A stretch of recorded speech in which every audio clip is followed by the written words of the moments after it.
வாங்க எல்லாரும் ஸ்பைசியான ஒரு நீர்மோர் குடிக்கலாம்.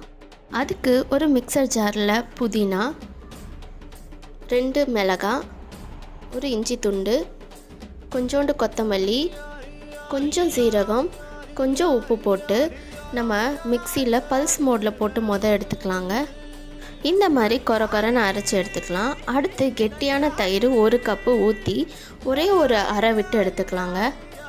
நான் மிக்சியில் போட்டு எடுக்கிறேன். உங்களுக்கு வேணும்னா நீங்கள் மத்து போட்டு கடைச்சி எடுத்துக்கலாங்க. பெரியவங்க நம்ம குடிக்கணுன்னா அப்படியே தண்ணி மட்டும் ஆட் பண்ணி அப்படியே குடிச்சிக்கலாங்க. குழந்தைங்களுக்கும் கொடுக்குற மாதிரி இருந்தால் நல்லா வடிகட்டிட்டு தண்ணி ஆட் பண்ணிவிட்டு கொடுத்தா ஈஸியாக இருக்கும் உங்களுக்கு குடிக்கிறதுக்கு. அவ்வளோதாங்க, ஸ்பைசியான நீர்மோர் சில்லுன்னு ரெடி ஆயிடுச்சு. ஐஸ் வேணும்னா நம்ம இஷ்டம் போட்டுக்கலாம். இந்த ஒரு ரெசிபி உங்களுக்கு பிடிச்சிருந்ததுன்னா எல்லாருக்கும் ஷேர் பண்ணுங்கள், லைக் பண்ணுங்கள், என்னோடய சேனலை சப்ஸ்கிரைப் பண்ணுங்கள். ஹாப்பி சம்மர், பாய்.